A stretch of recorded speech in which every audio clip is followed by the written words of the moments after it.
အဲချိန်ကိုနိုဟာရွာတွေကိုအဝိတ်ထူထူမျက်နှာမှာဆေးမြင်ကြောင်နဲ့ကြောမှာလည်းတစ်ခုခုတည်ထားတဲ့မျက်နှာစိမ့်2ယောက်ရောက်လာပါတယ်။ရောက်ချင်းပဲနာရူတိုတို့နဲ့ပြဿနာဖြစ်နေပါတယ်။ဒါပေမဲ့ထူးဆန်းတဲ့သူကလက်ကလေးလှုပ်ရုံနဲ့နာရူတိုလဲအောင်လုပ်လိုက်ပါတယ်။ကိုနိုဟာမာရုကိုစုပ်ကင်ထားတဲ့လက်ကဂဲတလုံးကြောင့်အထိနာသွားပြီးပြစ်လိုက်တဲ့သူကတော့ဆာစကဲဖြစ်ပါတယ်။ရုပ်ကချောတဲ့အပြင်ခက်မက်မိုက်နေတတ်တဲ့ဆာစကဲကိုဒဇိန်ရွာမိန်းမကတော့မြင်မြင်ကြီးမျက်စိကျသွားပါတယ်။ရံမွဲကိုရက်ဖို့អော်လိုက်တဲ့အတန်ကတစ်ပင်မှာတွဲလောင်းချနေတဲ့မျက်ခုံးမွေးမရှိအေးဆက်ဆက်အကြည့်နဲ့ကောင်းလေးစီကနေလာပါတယ်။သူတို့3ယောက်ကဂါရာခန်ကူရိုနဲ့တဲမာရီလို့ခေါ်တဲ့လေတိုင်းပြည်တဲရွာဂန်နေနေဖြစ်ပါတယ်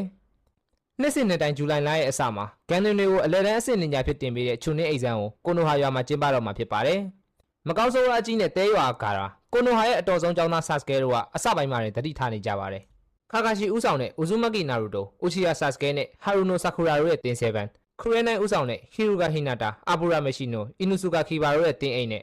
ဆာရုထိုဘီအာဆူမာဦးဆောင်တဲ့နာရာရှိခမာရုယာမနာဂါအီနိုအာခီမီဂျီချိုဂျီရဲ့တင်တန်းတို့ကချွန်နင်းစာမီဝဲကိုအသီးသီးဝင်ပြန်ကြမှာဖြစ်ပါတယ်။စာမီဝဲကိုဖြေဖို့တခြားရွာဂန်နေနေအသီးသီးကလည်းရောက်လာကြပါတယ်။ခမောက်ဆောင်ထားတဲ့နေညာတယောက်ကနာရူတိုဆာစကဲနဲ့ဆာကူရာတို့တစ်ချိန်တည်းမှာပဲနေရာခွဲပြီးပြိုင်လူတိုက်ခိုက်နေပါတယ်။လေ့ကျင့်မှုကြောင့်တန်မာလာတဲ့သူတို့3ယောက်ကလည်းအသီးသီးဖြစ်ရှင်းနိုင်လိုက်ပါတယ်။တကယ်တော့ခမောက်နဲ့နေညာအီရူကာပုံပြောင်းထားတာဖြစ်ပြီးခါကာရှီရဲ့ချွန်နင်းစာမီဝဲအကျိုးဆန်းတက်မှုဖြစ်ပါတယ်။နောက်နေ့စာမီဝဲခမ်းမရဲမှာစုနေချိန်ရုပ်ရုပ်တဲတဲဖြစ်နေကြပါတယ်။တကူလုံးအစိမ်းရောင်ဝဲခတ်တုံးတုံးစပင်ပုံစံနဲ့ကောင်လေးကအနိုင်ကြီးခံနေရပါတယ်။အဲချိန်တင်း7ရောက်လာပြီးအခန်းဝါအကောင်လေးနဲ့ပြဿနာတက်ပြန်ပါတယ်။ဒါပေမဲ့စောစောကအနိုင်ကြီးခံနေရတဲ့တုံးရတဲ့ပုံစံနဲ့ကောင်လေးကမျက်စိတမိတ်အတွင်းမှာပဲပြင်းထန်တဲ့ကန်ချက်တွေကိုအသာလေးဝင်ထားလိုက်ပါတယ်။မျက်ဝန်းဖြူရောင်တဲ့ကောင်လေးချစ်စရာကောင်မလေးတယောက်နဲ့တုံးရတဲ့လူစိမ်းလေးတို့ကတစ်ဖွဲ့တည်းဖြစ်ပါတယ်။ဆတ်စကဲတို့ကထွက်သွားတဲ့အချိန်မှာလူစိမ်းလေးကနောက်ကလိုက်ပြီးတယောက်ချင်းချဖို့စိန်ခေါ်ပါတယ်။ထူးဆန်းတဲ့သပင်ပုံစံမျက်ခုံးထူထူမျက်လုံးဝိုင်းဝိုင်းတဲ့ကောင်လေးရဲ့နာမည်က Rock Lee ဖြစ်ပြီးကြော်ကြားတဲ့ဥချီယာကလရဲ့ဆာစကဲနဲ့ပညာပြိုင်နေတာဖြစ်ပါတယ်။ဆာကူရာကိုတော့မြင်မြင်ချင်းကြွေသွားပါတယ်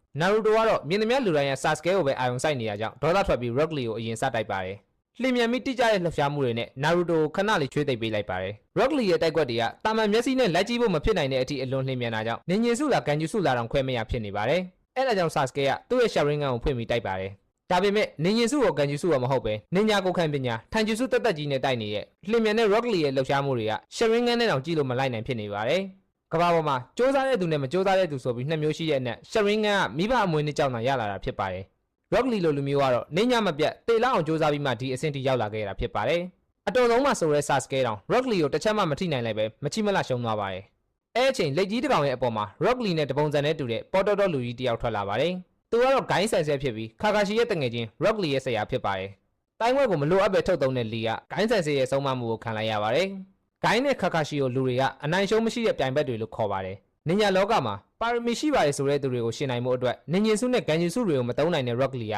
လက်တွေကိုစုပ်ပြတ်တတ်အောင်ထိလေ့ကျင့်